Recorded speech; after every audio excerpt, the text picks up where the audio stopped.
Okay, so in the previous videos in this series of techniques of solving dynamic problems, we have been looking at one problem to illustrate some of the techniques of solving certain dynamics problems where rigid body mechanics or rigid body kinematics is relevant. And the problem that we have been solving is that of a disk that is moving on a horizontal surface. These are the fixed xy. Let's see, so this was our x, this is our y, and the z-axis is here. These are our fixed coordinates, and the disk is of radius capital R, and there is a point P which is at a distance d from the center at any arbitrary instant. Its angular position with respect to the vertical direction is given by the angle theta, and at that arbitrary instant the horizontal position of the center is given by the point by the distance x. And we have asked the question, what is VP, the vector VP, and we have answered it in using two techniques. One is direct differentiation of position, and the second is relative velocities.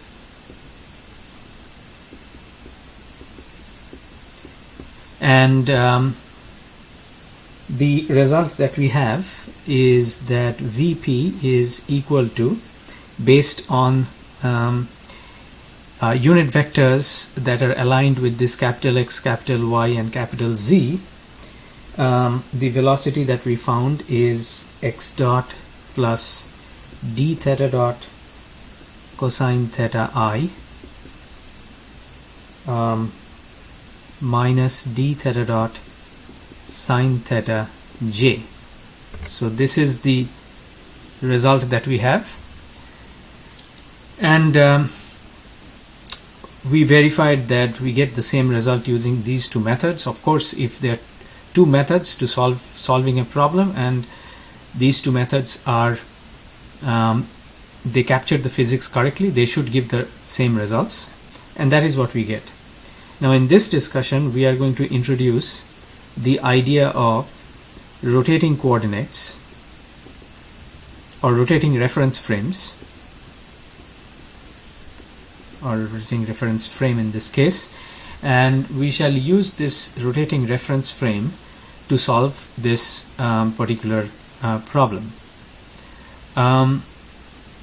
Now these rotating reference frames are very useful in solving many practical problems in dynamics.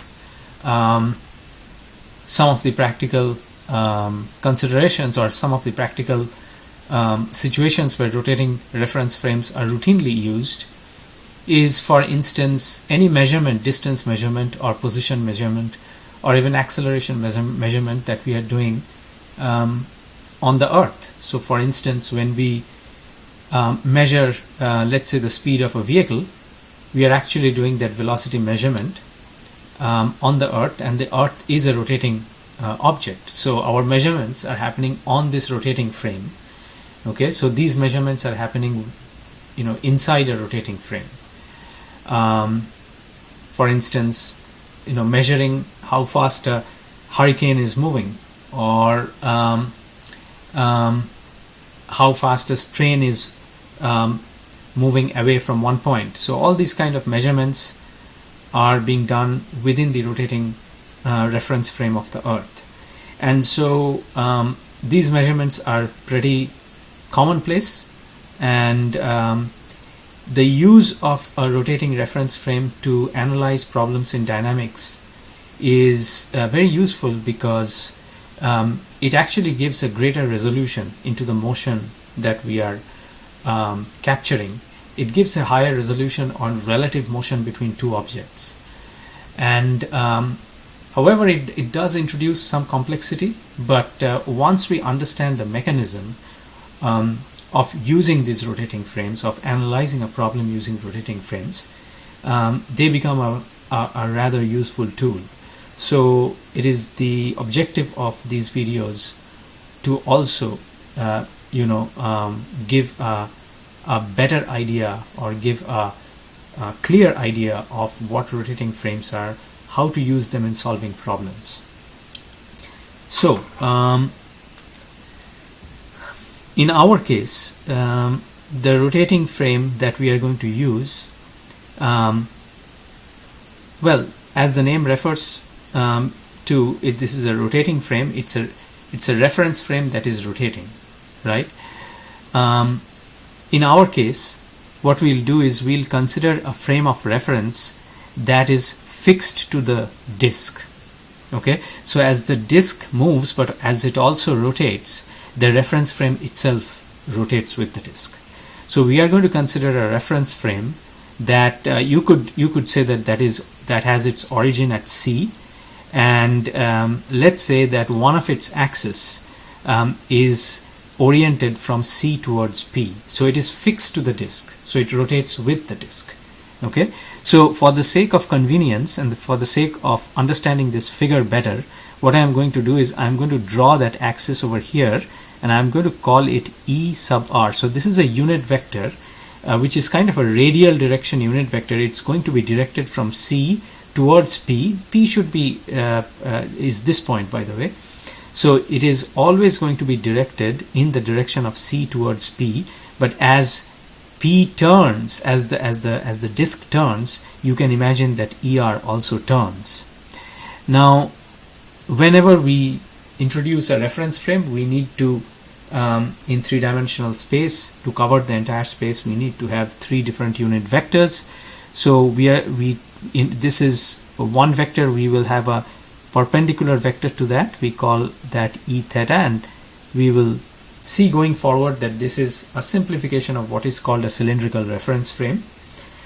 In a two-dimension, you can call it a polar reference frame, and mutually perpendicular to that is going to be a direction. We will call that EZ, and it is going to be directed into the page of the paper. So this Z is pointing outwards from the page. This Z is going to be pointing inwards into the page, and the right hand. This is still going to be a right-handed coordinate system, and essentially what we will have is these three unit vectors, ER,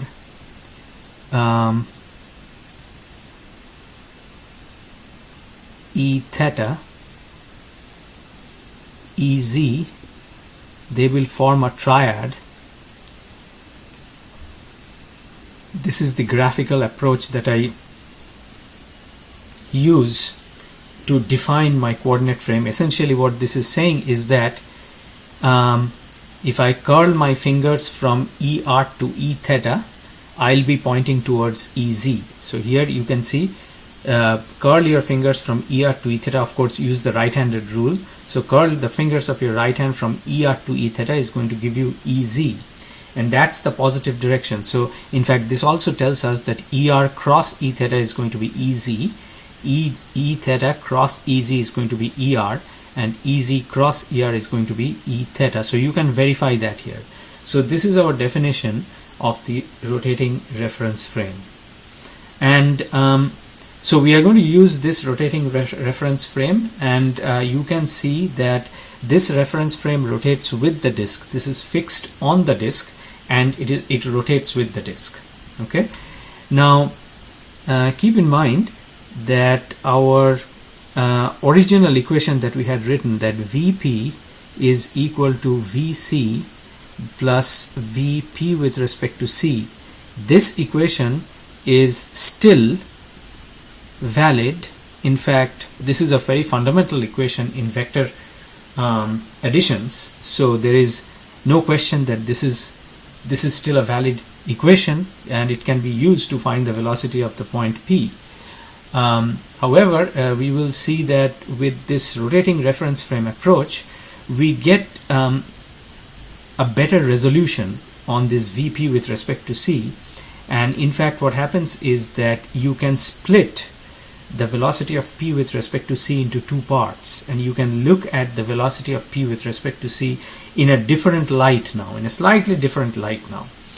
Okay, so now let us try to get an understanding of this rotating reference frame. So what I'm going to do is just to give you a sense of this rotating reference frame, I'm going to just cite a simple example. So imagine that there is a turntable. Okay, this turntable is fixed at the point O. All right, and let's say that there is one stick or a post that is fixed to this disc, this turntable, and diametrically opposite to it there is, let's say, another disc or another stick that is planted on this turntable. Let's say this is point A and this is point B.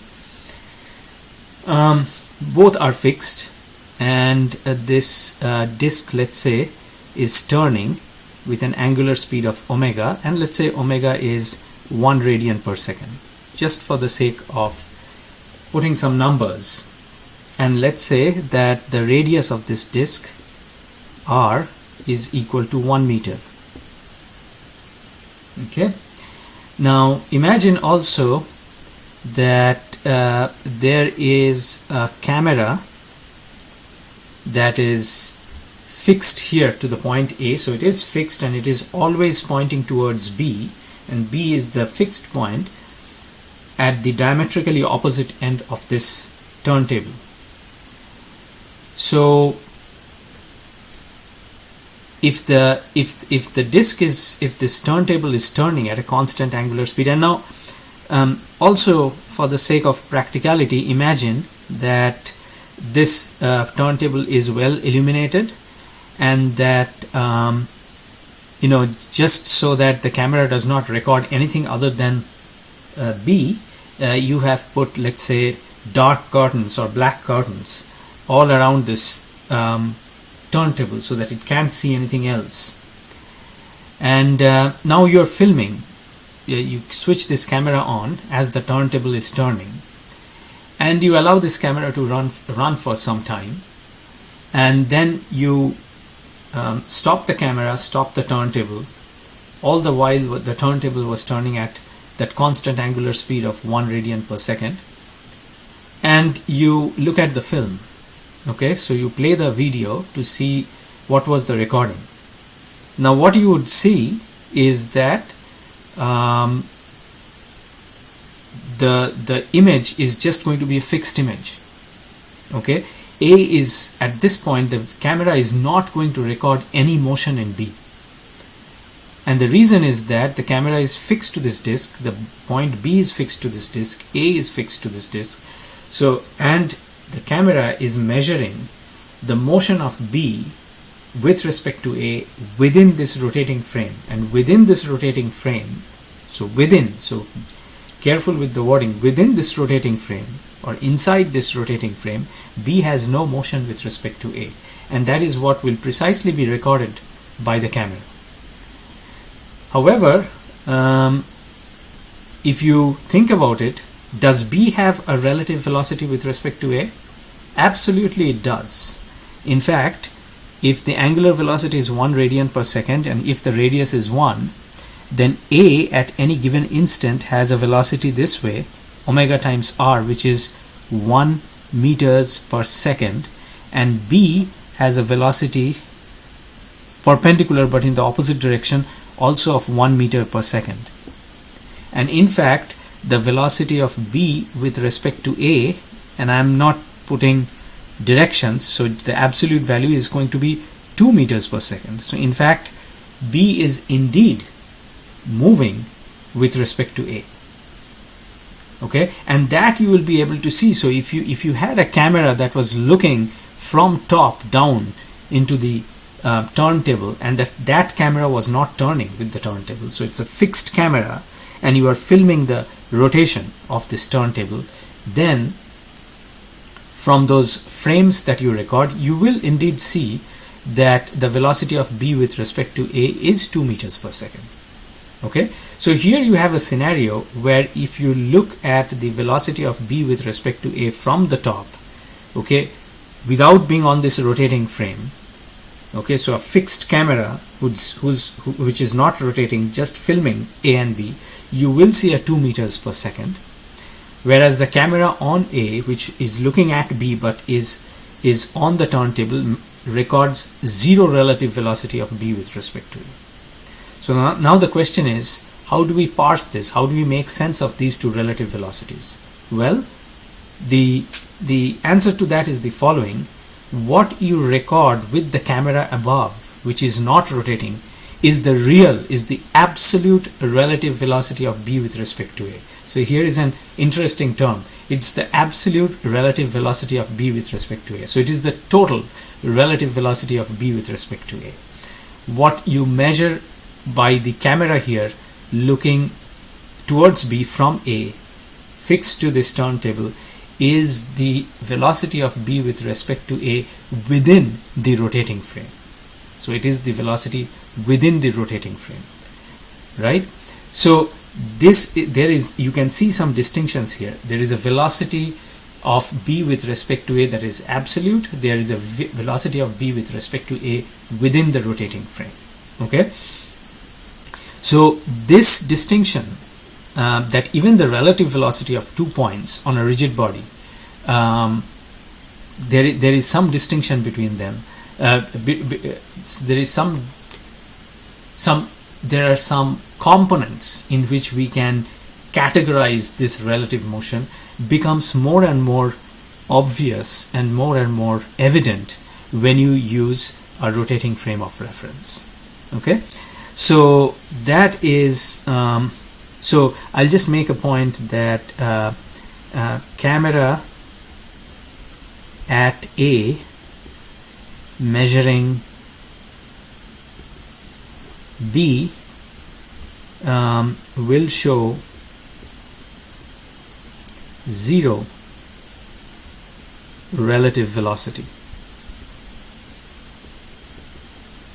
Now you can ask at this question, well, what if at B, let's say there was an ant, right? There is an ant that is actually there at this point B, and it's actually moving. Okay, it is moving down the stick that you have planted at B. Then what would the camera measure? Yes, then the camera would measure the ant moving down, and that's it, right? And so that velocity would now be the velocity of the ant relative to the point A in the rotating frame. This is exactly the same as the velocity that you measure, let's say, of a moving vehicle on this rotating frame of the earth, right? So, but the overall relative velocity between the ant and this point A is going to be twofold. One is due to the fact that the disk itself is turning, or the turntable is turning, and another is the fact that the ant itself is moving on this rotating frame. So there are two categories then that we need to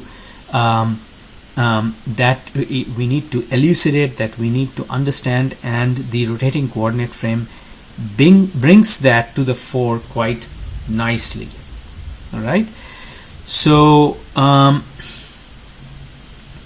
now we go back to this problem. All right.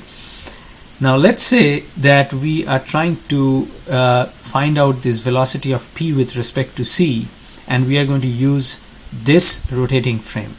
Okay, this is our frame of reference. It is rotating. It still has a triad. So in this triad, and I could have put the center over here, but just for the sake of clarity, I have put the center over here so that we can see what the directions and so that we can keep this picture clear. So now, what is VP with respect to C? Well, VP with respect to C is nothing but d dt of RP with respect to C, the relative position of P with respect to C. Now what is that? You can go over here in this diagram, you can see that the point P with respect to C has a distance of d, and according to this unit vector triad, it's always going to be in the direction ER, because keep in mind that our ER is fixed along this direction CP. So we have deliberately fixed the unit vector ER to be along the line CP. So as the disk turns, ER also turns, and so does E theta, because E theta will always remain perpendicular to ER. Okay, so this is then nothing but, so going back here, this is then nothing but d dt of RP with respect to C is d times ER. Alright, so if we do this derivative, you could say it is d dot ER plus d ER dot. So we have a very interesting new term that comes up, and that is d ER dot. It is the derivative of this unit vector that comes up. And we also have this d dot. Now this first term tells us that if this distance d, so going back to this figure, if this distance d was changing, then I would have to incorporate that over here. Okay, but in our case it is not changing, so we leave it like this. Now this ER dot, how do we find it out? Well, you can understand this ER dot using geometry, and let's show that. So let's say this is my ER, this is E theta, right, and going into the surface of the page is EZ. Now because this triad is fixed to the disk, so as the disk turns with an angular velocity of theta dot, this triad also turns with an angular velocity of theta dot, right? Now if you just consider ER, so this is the original orientation of ER, and this is E theta. After a brief infinitesimal amount of time, this ER would have turned like this, and E theta would have turned and become like that, right? So their origin would have also changed a little bit, because it is not only just turning, it is also moving. But if you just focus on the turn, what you would notice is that, so this, and let's say that this happens over an infinitesimal amount of time, so this angle is some delta theta. Okay, and so this angle is also going to be that same delta theta. Now to quantify how much ER has turned, let me just draw another figure, and now for the sake of analysis, I say that I collapse the translational part of this origin, and I just focus on the rotational part, and I say that assume that the rotation has taken place about this point, to just capture the rotation and not worry about the translation rather. So ER has gone from here to here, right? It was a unit vector, it's still a unit vector, it's just that the unit vector has turned. So the magnitude is still 1, and it has turned and come to here. So what is the change in ER? This is the change in ER, isn't it? DER. That's the change in ER. Okay, and what is the magnitude of this change? Well, if this is unit distance and if this angle is delta theta, then the magnitude of DER is 1 times delta theta, which is delta theta, right? And what is the distance of DER? Well, I can then say that DER, you can see that this distance, this vector is directed in the E theta direction. So in fact, DER happened in the E theta direction. This is the E theta direction. So this is delta theta E theta. And so now if I divide through by dt, I get ER dot is equal to theta dot E theta. So there I have the derivative of ER dot. Now I can do a similar thing with E theta to show what the derivative of E theta is, but there is an easier way to capture all of this, and that is by saying that ER dot is equal to omega cross ER, where omega is the angular velocity, the net angular velocity by which this rotating reference frame has turned. Okay, so this is the net angular velocity, or the absolute angular velocity, net angular velocity, velocity of rotating frame. And in our case, it is theta dot. Is it theta dot EZ? Yes, it is theta dot EZ, because in our case, it is directed into the surface of the page. All right. So indeed, we have an expression for the rate of change of the unit vector. Okay. And so proceeding with this, then I can say that therefore ER dot is equal to omega cross ER, and omega is theta dot EZ cross ER. Now remember our definition of this triad. It was ER, E theta, EZ, and this was how we defined the triad. So ER cross E theta is EZ, and EZ cross ER is E theta. So this is theta dot E theta, which is exactly the same as what we have derived here through a geometric analysis of the vectors. Okay, so so one thing that we notice is that the time derivative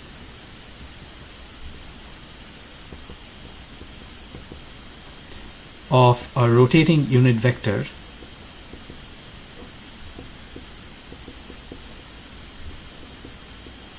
is, let's say the rotating unit vector E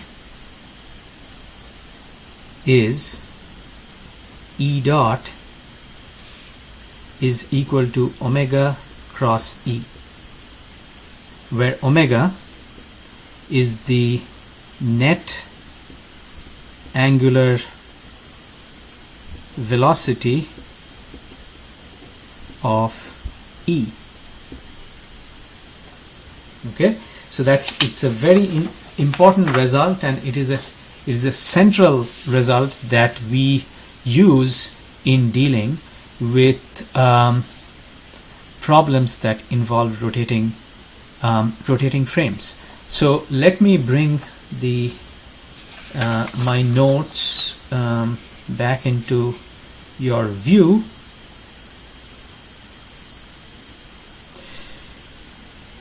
So going back to my problem, then we have Vp with respect to C is equal to d dot ER plus DER dot, which is going to be d dot ER plus d times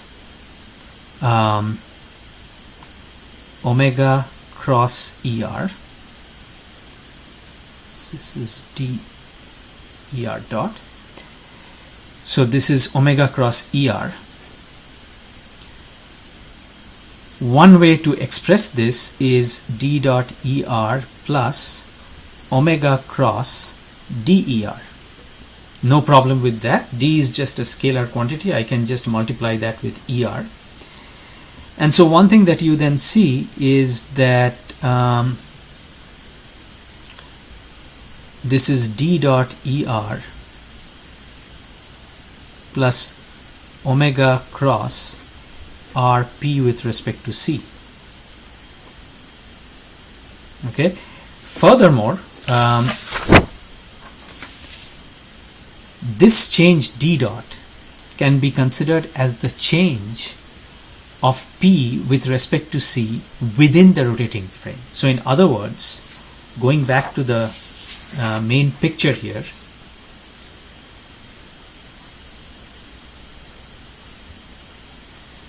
if the point P was moving on this circle, so if point P was, let's say, an ant, okay, it was located at this point, but at this point it had some velocity. Let's say the ant was moving on this disk as the disk was turning.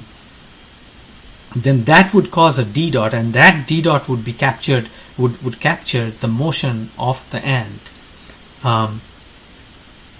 And so this term is basically the velocity of the point P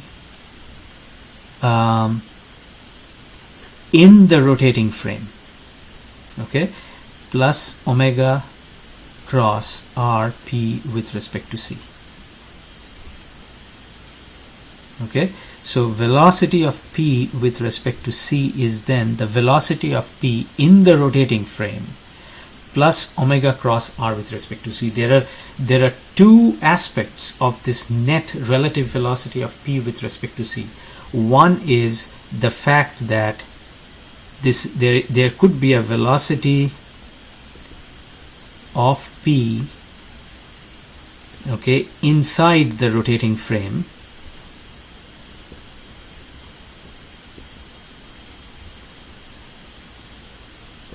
and the other is the fact that the frame is rotating gives a velocity of P with respect to C. So this is the relative velocity due to rotation of the frame. The fact that the frame itself is a rotating frame means that that rotation gives rise to a relative velocity of P with respect to C, and then there is another relative velocity. So I would say this is a relative velocity due to velocity of P inside the rotating frame. So there are two aspects of it, and you can see that when you model the motion using this rotating frame, it actually separates out the relative velocity between 2 points into these two different categories. So this is especially useful when you have scenarios of motion within a rotating frame. All right, so we then go back to our problem, and we will complete this problem now. So let us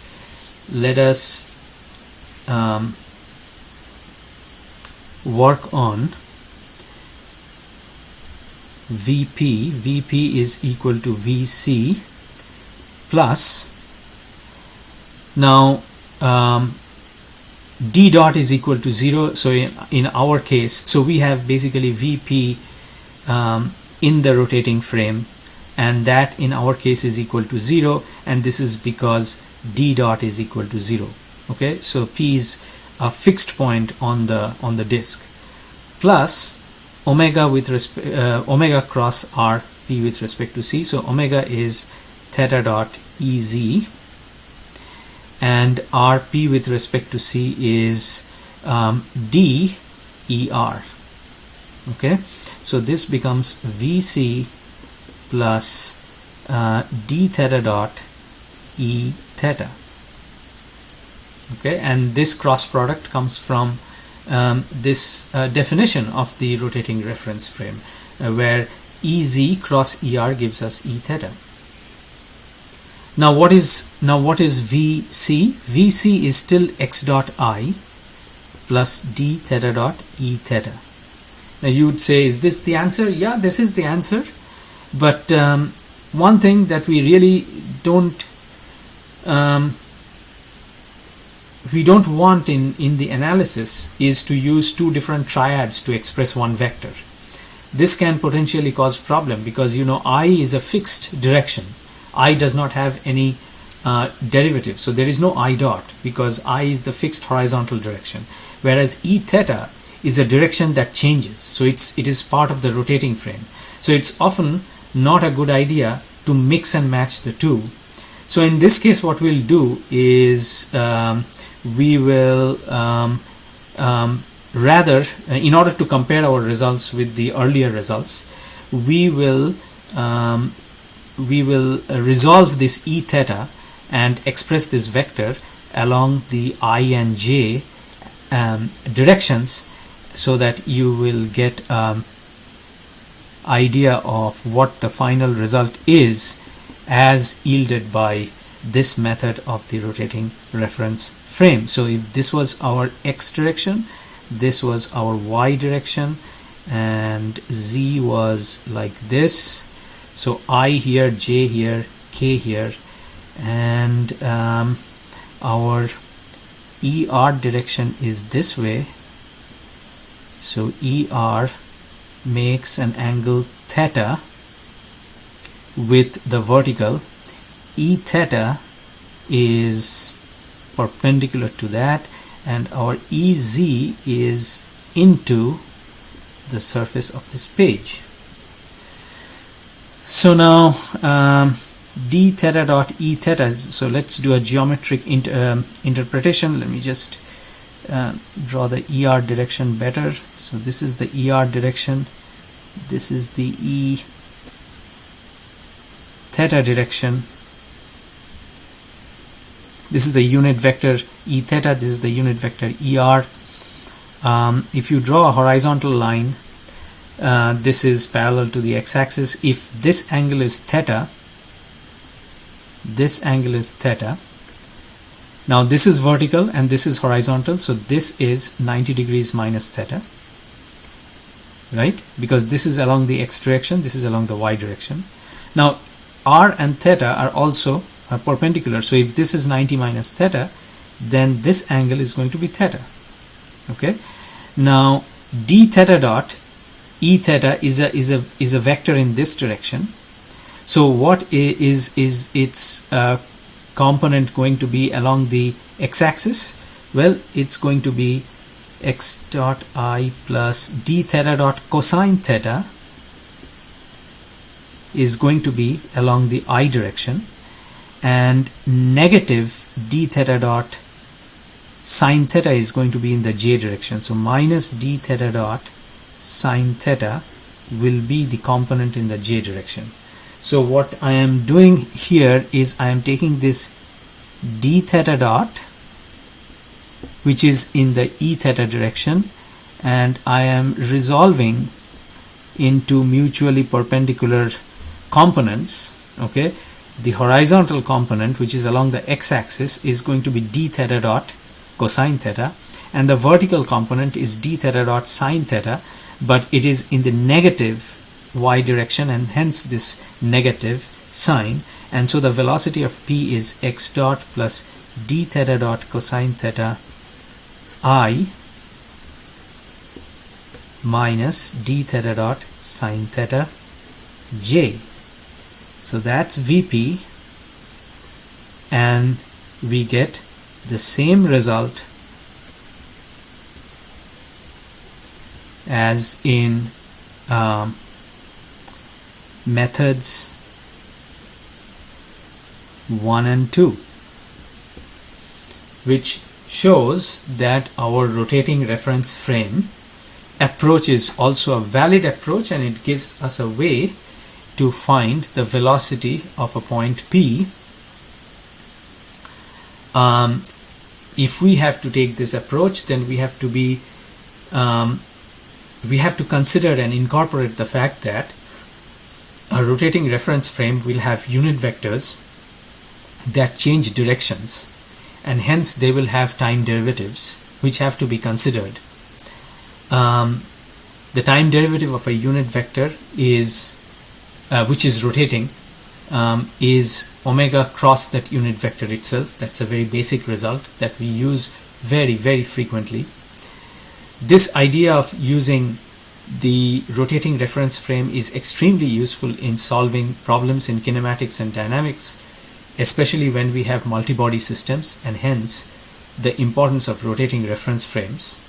We have shown that the result that we get in this case of the velocity of a point on a rotating object is the same as the result that we got using two other methods, namely the direct differentiation method and the relative velocity method that we had used before. We also saw that the rotating reference frame elucidates two different aspects of the relative velocity between 2 points.